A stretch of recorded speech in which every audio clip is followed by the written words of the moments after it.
Samantala, dating Mandaluyong Police Chief na pinatawan ng contempt nakakulong na sa Kamara. Brigada Haji Camino, i-brigada mo! Brigada! Live report! Kinumpirma ni House Quad Committee Overall Chairman Robert A. Barbers na nasa kustodiya na ng House of Representatives ang dating hepe ng Mandaluyong City Police na si Colonel Hector Grijaldo. Si Grijaldo ang nagsiwalat sa pagdinig sa Senado na pinilit umano siya na patotohanan ang affidavits ni dating PCSO General Manager Royina Garma hinggil sa reward system sa war on drugs ng Administrasyong Duterte. Sa panayam kay Barbers, sinabi nitong inaresto at nakakulong na sa Kamara si Grijaldo noon pang December 14. Nakakonfine niya sa ospital si Grijaldo at hiniling umano nito na ma-hospital arrest. Ngunit ipinaliwanag ni Barbers na hindi pinayagan ng police official dahil nakakalakad naman ito at hindi kailangan ma-confine.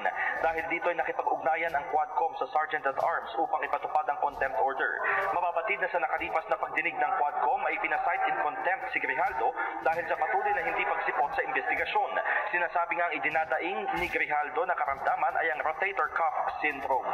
In the heart of changing lives, ito si Brigada Haji Camino ng 105.1 Brigada News FM Manila, the Music and News Authority.